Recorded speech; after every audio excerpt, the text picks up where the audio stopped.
We really view the right people as more the cultural fit. We've got our core values posted throughout the organization. And I would say you know, early on in our life cycle, we probably didn't do that as well as we should have. But coming out of kind of the post-COVID era, we've been pretty disciplined in that. We've done a lot with hiring people based on the values, evaluations, quarterly reviews, annual reviews on the values. So to us, the values are key, and that's a big driver of it. But coinciding with that, right, you've got to make sure they've got the right skill sets. Welcome to Grow Think Tank. This is the one and only place where you will get insight from the founders and the CEOs of the fastest growing privately held companies. I am the host. My name is Gene Hammett. I help leaders and their teams navigate the defining moments of their growth. Are you ready to grow? Today, we're going to talk about your people, specifically finding the right people with the right skills as you continue to grow your company. You know that attracting talent is critical for your success. If you have any open spots, you probably feel like you're always behind. And you also want to make sure that you're hiring people that have that culture fit and the skills to get the job done. Goes without saying. Our focus today is on hiring the right people and finding them with the right skills. Our special guest today is the Chief Strategic Officer for Expansion Capital Group, Tim Mages. Tim and I talk about what does it take to find the right people. And he actually talks about more on the hiring process, about how important the values are, how they actually use values in the hiring process to ensure a culture fit. And you don't want to miss this episode because I really feel like a lot of companies are not doing the things that Tim said. And Tim says over and over and over, the real difference was we got much more disciplined about the process of hiring. And so that we actually have a slower process to hire to make sure we get the right people, but we also have a way to develop them once they come on board. And all of that is unpacked in today's episode with Tim. My name is Gene Hammett. I'm an executive coach. We do leadership development, helping managers become leaders inside of our companies. And we actually help with cultural transformations. Now, it sounds like a lot. It is a lot. We work with fast growth companies that are in a constant state of chaos. And if you have any questions about could we serve you, I'd suggest us setting up a call, having a conversation. You can email me, gene@genehammett.com.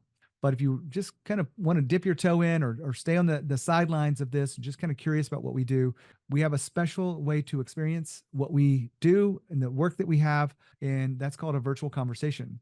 If you are inclined to take your culture to the next level, the next meeting that we have will be around culture. Culture is everything. And those are in virtual conversations. So it's an intimate group of CEOs and other executives of fast growth companies. Sometimes they've been guests on the show. Sometimes they're clients. Sometimes they are a mixture of all of these things. But you can come in and listen on a Zoom call. You can ask questions. You can probe. You can learn. You can actually give advice and give support. It is a no pitch zone. I will tell you, I'm not pitching, so you shouldn't be pitching either. But if you're curious about what those things are, just go to coreelevation.com, which is our company, /virtual conversations, and you can sign up today. When you think about pushing your business to the next level, hopefully you will take it seriously, join us, or reach out to me. Happy to help you in any way. coreelevation.com /virtual conversations. Now here's the interview with Tim. Tim, how are you? I'm great, Gene. Pleasure to see you. Pleasure to meet you. Thank you for having me. Well, happy to have you here. And I know that you're a listener of the show, so I appreciate you being on and sharing your wisdom today, being a guest. Tim, tell us about Expansion Capital Group. Yeah, so Expansion Capital Group, based in Sioux Falls, South Dakota. We're a small business working capital lender. Been around for 11 years. Started back in 13, kind of coming out of basically the great 08, 09 recession. And what we saw was small businesses were really struggling with access to capital. Either they couldn't get the capital, or it was a very long and arduous process with banks or through the SBA process. And so what we've really fashioned ourselves is figuring out a way to leverage data, technology, and analytics to kind of create, one, a great user experience, but two, really give small business owners across the country kind of certainty to close once we're ready to move forward. Our view is, right, the business owners, they've got a lot going on.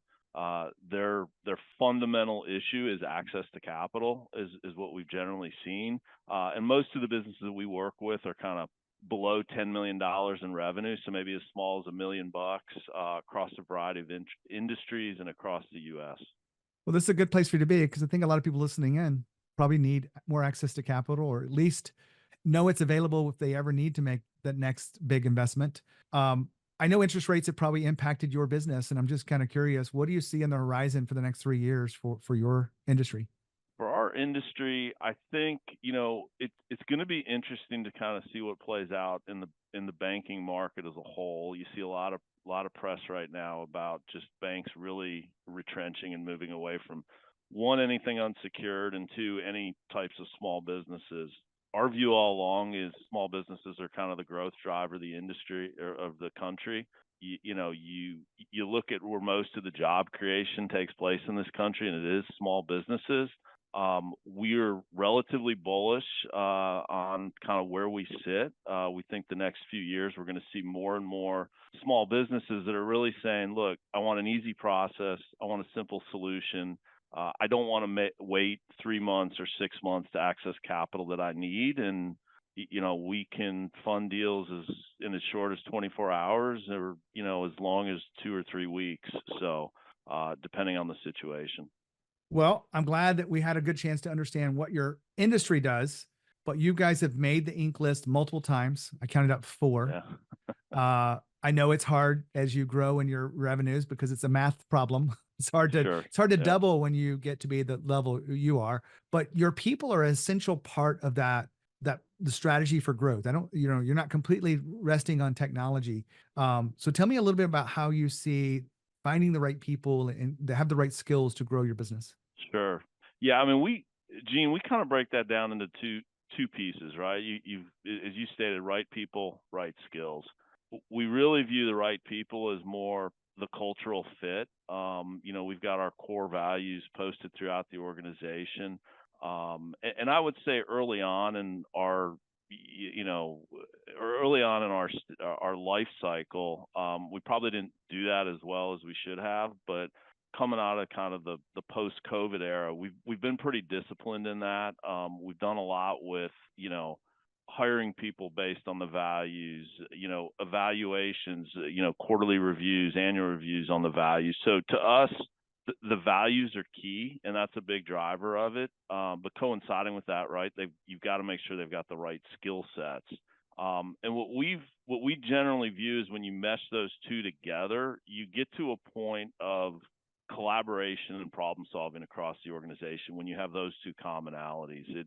From a skill set perspective, you're bringing different different opinions, different views. You don't have everybody saying, yeah, that sounds like a great idea, but you actually get pushback, right? And as long as you're pushing back in the right way, again, I come back to one of our values is really do the right thing, engage in the right way.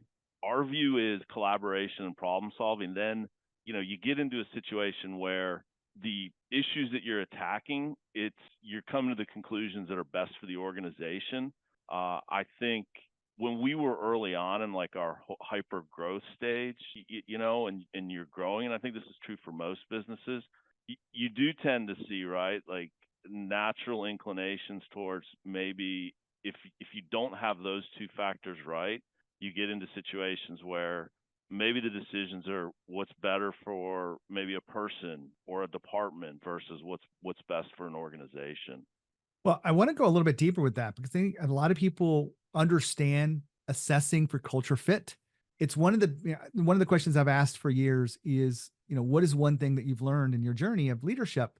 And that comes up more than 50% of the time, that not just skill fit, but the culture fit is such an important piece. So how do you actually do the culture fit? I know the values is a part of it, but what other elements are you guys using to assess culture fit?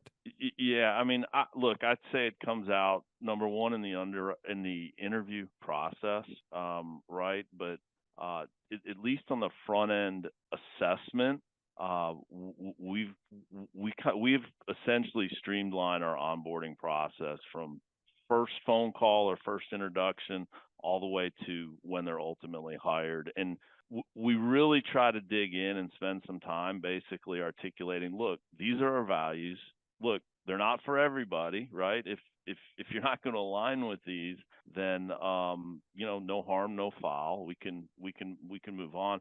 But we also, as leaders, when we're going through the interview process with those candidates, we really ask pointed questions based on their background, based on their experience, to really try to dig into those values. And then the other thing, right, is you're only as good as your job description. So we've gotten very laser focused over the years as we've gone through this growth cycle of detailed job descriptions. Let's lay out the expectations of metrics and performance and all of that, but we tie those all back to the value, essentially to the values. So we try to lay out just a very clear expectation in the onboarding process as point number one.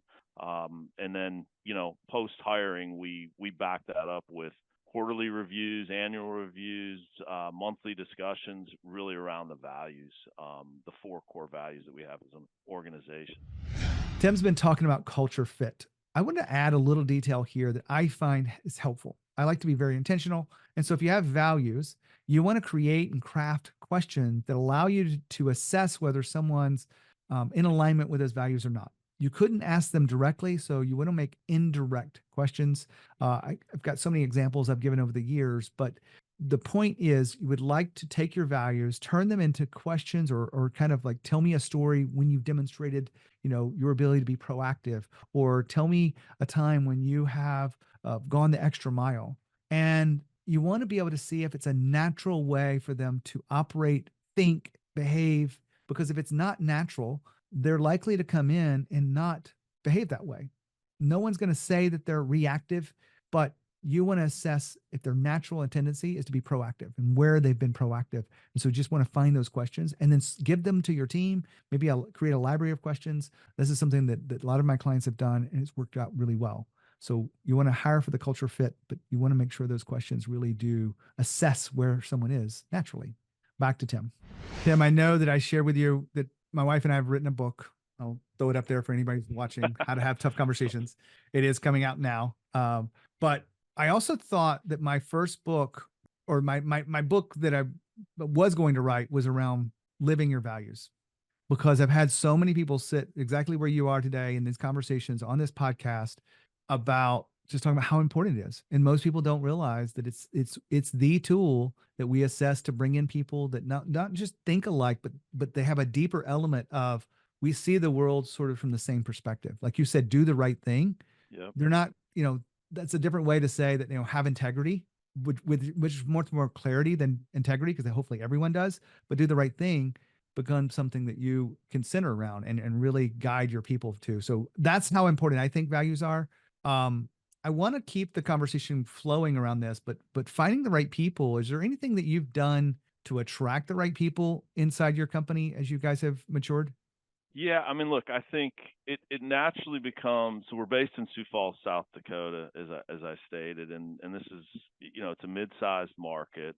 We do have some remote employees scattered throughout the U.S., but for the most part, we've got, I think, just under 90 employees right now, the bulk of which are in Sioux Falls.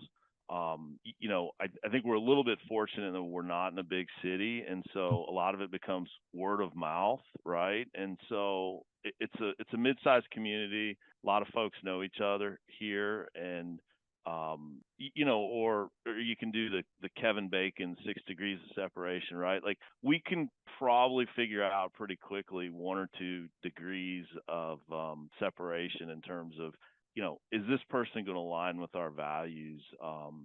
Through some digging, and we've gotten much more focused on that over the years versus the, hey, let's hire quickly because we just have a spot we got to fill and we're desperate. Yeah. We're just much more disciplined about that and making sure we have alignment there. I'm glad you say that, because a lot of my clients will do that and they wonder why they have problems when a revolving door and people come in that don't, aren't getting it, don't get it, won't get it. But having discipline is a really good piece behind that. I want to just, keep the conversation going around this whole, right person, right skills. How do you lead people to really create the kind of performance you want? Is there anything different, your principles, or different in the way you engage with your leadership? Yeah, I mean, I think, first of all, it's all going to start with the values, right? But then it's going to get into what are the metrics? What are the expectations? From that standpoint, and really making sure that is very clear. And I'd say like one of the things as it relates to all three that I love, like I'm a big proponent of walking the floor, right? Hmm. And we're in a two-story building, and I think as a leader, for me at least, when I see whether it's the values or whether it's the leadership traits that we are looking for, when I walk the floor and I have some discussions with frontline people who are, in the discussions constantly with customers and so forth, you really, whether it's in their office, in their cube, or maybe it's in the break room, you hear things like, "Hey, that was a great team up," or "Hey, how you coming on this metric? I see we're a little bit behind goal." But what's really been fascinating for me is we've rolled this stuff out and been much more focused on it in the post-COVID era. I think you really know if it's working or not when you see the frontline people really engaging in the discussions. Like there's nothing better than me than walking back to the sales side, and sales folks can generally be known for, hey, they're going to look out for themselves. But I love it when a salesperson says, "Hey, I really appreciate the team up out of our underwriting department," and they're talking about the values and they're talking about the execution of those values and how that defines success. That to me has been a big piece of the puzzle to, how do you really understand if the values and the leadership and what you're trying to accomplish is rolling throughout the organization. Now, Tim just threw out an old reference that Tom Peters made popular called walking the floor, or management by walking around, specifically MBWA. And what that really is you have space in your calendar to not just sit down and do your email or do your spreadsheets or whatever it may be. You are sitting around talking with your sales team, your marketing team, your support team, your engineers, your product people, whatever it is in your business. You tune into what they're doing. I had a cousin of mine who's extremely successful. He's exited multiple times, and his name is Andy Ori. If anyone wants to look it up, and I'm just not just talking, making things up, but Andy Ori, his cousin, has exited many companies, and he talked about one of his core principles for leadership is management by walking around, which is made famous by Tom Peters. And so I'm encouraging you to do the same. The same thing that Andy's doing, the same thing that Tim's doing, is for you to have time in your space to just stop by and see where people are, have real conversations with them. You don't have to have structure. Just get in the habit of doing this on a regular basis. I've had one of my clients that made this a part of his routine, and he's amazed at how easy it is, how fun it is, and how much it connects people and aligns people because he's doing this on a regular basis. Now, I hope you have the same kind of habits inside your own leadership plan, and it really will help you grow your business. Back to Tim. It's another example of there's many touch points at which the values happen. You've already mentioned a few today, which I'll highlight, which is the descriptions, of the jobs that you're trying to get, the actual interviewing process, but then the reviews with people, the recognition of things over time. There's, in fact, I've already got the book almost written. I just haven't published it yet, but there's like another 6 or 7 real touch points around values that organizations can be using to make sure that we're operationalizing it. Tim, I want to keep you focused on leadership. Has there been an inflection point in your own style of leadership that has helped you guys continue the success you have? Maybe it's something that you thought a long time ago that you no longer believe is a core part of leadership, or some other kind of inflection point. Yeah, I mean, look, maybe not necessarily thought and no longer believe, but I'd probably take the inverse of that, Gene.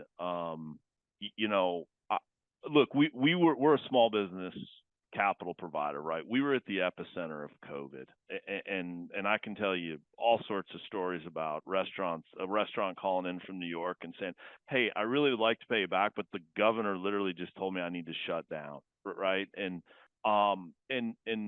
we were at the epicenter, and we as a leadership team, we hold up, right? We were trying to decide what are we going to do. We're running sensitivity analysis, right? We're a data driven company. We're trying to figure it out on the fly.